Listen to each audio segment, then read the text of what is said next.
第1134章铜片。在萧炎的身影消失在楼梯间时，那位红袍老者都是未曾开口。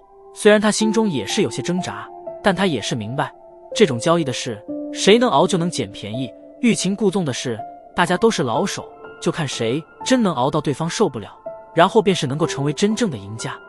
红袍老者的沉默，萧炎并不感到意外，因此他的脚步也并未因此而有所停顿，径直对着顶楼行去。在进入顶楼的楼梯口处，有着2名老者站于此处，这2人满脸的和善笑容，但身体上的袍服显示着他们是这交易会的人。他们胸口上并没有炼药师徽章，可从那弥漫而出的磅礴斗气来看，这2人明显是2名实力强横的斗宗强者。这2名老者见到萧炎一行人，先是一怔，旋即目光迅速地在萧炎胸口处扫过，那枚璀璨的7品等级徽章令得他们眼中掠过一抹讶异。如今年轻的7品炼药师可并不多见啊。目光在萧炎身上顿了顿，然后便是转移向叶仲、小医仙、天火尊者3人。特别是在他们目光停顿在后2者身上时，眼瞳皆是微微一缩。虽然他们并不能察觉到这2人的确切实力，但也是能够明白，这2位是那进入了斗尊阶别的可怕存在。呵呵，几位贵客可是要上顶楼？2人之中的一名黄袍老者率先迎了上来，拱手客气地笑道。萧炎微笑着抱了抱拳，然后点了点头。几位看起来面生得很，应该是第一次来炼药师交易会吧？黄袍老者笑着道。怎么？难道顶楼必须是熟客才能上去？萧炎眉头一挑，道：哼，阁下说笑了，老夫也只是随口一问。几位若是要去顶楼，请随我来。见状，黄袍老者连忙摇了摇头。虽然他的实力不弱，但能够进入顶楼的人，哪个是省油的灯，他自然是不想得罪。语罢，他便是率先转身，然后在前引路。萧炎一行人则是缓步跟上。跟在黄袍老者身后，几人顺利地通过一条并不长的阶梯，但就是这短短不过20米的阶梯，萧炎却是发现有着不下5道隐晦目光从一些隐秘之处射出，在自己等人身上扫视了一遍。看来这炼药师交易会果然有些背景。萧炎心中嘀咕了一声，然后脚步缓缓踏上最后一层阶梯，然后那最为神秘的顶楼便是出现在了他的视野之中。这传说中的炼药师交易会顶楼与下面2次比起来并不宽敞，但装饰却是极为的用心。这里并没有2楼那般的耀眼，淡青色温玉铺满而开，弥漫着这片顶楼之上。脚掌踩在上面，一股淡淡的温凉涌进脚心，令得人浑身异常舒坦。在这铺满温玉的顶楼之上，人数极少，一眼看去也就寥寥可数的数十人而已。但萧炎却是明白，这里的几十人若是放在外面，个个都是足以引起一些轰动的真正强者或者炼药大师。萧炎等人的出现自然也是引起了顶楼上一些人的注意，当下便是有着目光转移而来，在见到萧炎胸口上的徽章以及其后的小医仙等人时，眼中皆是掠过许些惊讶。如今年轻的7品中级炼药师以及2名斗尊强者，这等阵容可是相当不弱呀，不知道又是哪一方的豪强。当然，虽然有些人心中好奇，但他们都是明白这里的规矩，所以自然不可能蠢到去问或者打听什么。在这种地方，这算得上一种忌讳。哼，几位若是有什么需要的，可以与我说说，说不定能够给你们一些信息。黄袍老者笑着道。闻言，萧炎略作沉吟，也是点了点头，道：我需要2种药材，万年青灵藤、雪骨参。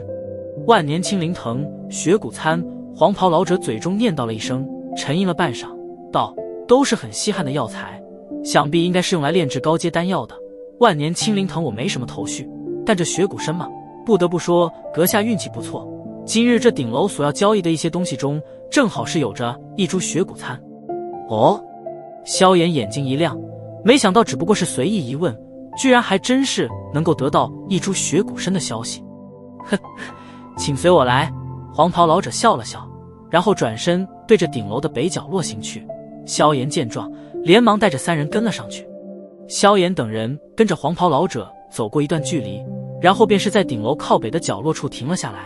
此刻的这里正有着一方玉石台，袅袅寒气从台上弥漫而出，然后扩散而开，令得此处的温度都是降低了不少。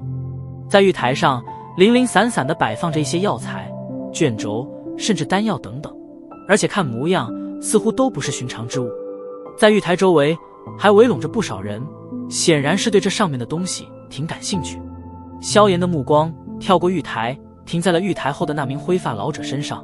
这老者一身的邋遢，满脸的慵懒之意，趴在玉台上，也不理会周围的围观者，肆无忌惮地掏着耳朵。哼，燕老，今日生意不错吧？黄袍老者挤进玉台旁，对着那灰发的邋遢老者笑道：好个屁，这些家伙都光看不买，还嫌贵，呸，下面就便宜，嫌贵就去下面买。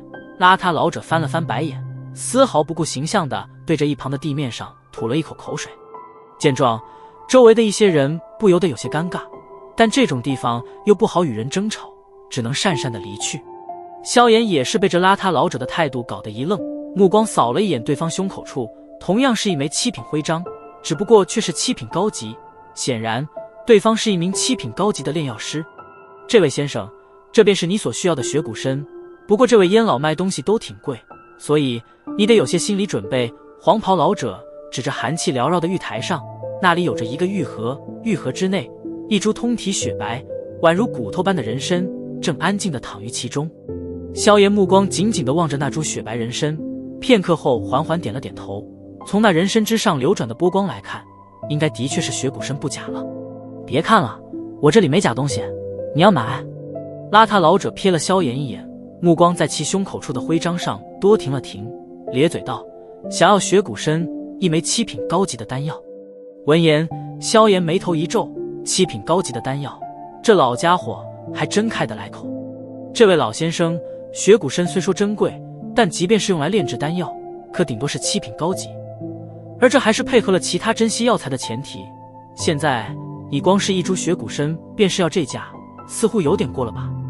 萧炎微微一笑道：嘿，小子还真能说，不过说的也在理。那老头子我退后一步，7品中级吧，不过前提是必须拿出我中意的丹药。邋遢老者嘿嘿笑了笑，话音一转，便是笑道：显然先前那所谓的7品高级，只是故意想耍耍人而已。听得这话，萧炎方才微微点头，用7品中级的丹药来换取，倒是他能够接受的条件。当然，心中虽然能够接受，但萧炎也并未立刻便是答应，而是目光缓缓地在玉台上扫视了起来。这邋遢老者虽然形象不过关，但不得不说他出售的东西的确都是一些高级货，其他的几样稀罕药材也同样是看得萧炎有些咂舌。这些药材的价格恐怕不会比血骨参低。目光缓缓移动，而就在萧炎即将收回视线时，目光突然一顿，盯着玉台角落处，那里有着一块淡黄色的铜片，在那铜片上还布满着许些的绿色铜锈。仔细看的话，能够看见铜片上似乎隐隐有着一些比较奇异的图文。玉台上的东西皆是外表很是不错，一眼便是能够看出东西的不凡，唯有这块淡黄色铜片显得如同宝贝堆的垃圾一般，丝毫不引人注意。萧炎目光在这铜片上停了停，眉头也是微皱。他发现自己在仔细观测了一番后，居然也是没有看出这铜片有什么不对劲的地方。在他的感知中，这东西几乎是普通的不能再普通了。而就正是因为这种极度普通的感觉，反而是让的萧炎感觉到有些怪异。萧炎，若是可能的话，将这铜片弄到手。那图文我当年见过，是远古方才会出现的，虽然不知道有何确切用处，但只要与远古挂钩的东西都不会简单的。在萧炎感到疑惑间，一道低低的苍老身影却是突然在其耳边响起。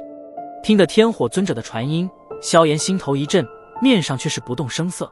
片刻后，缓缓地点了点头，漆黑眸中涌上一抹常人未曾发现的火热。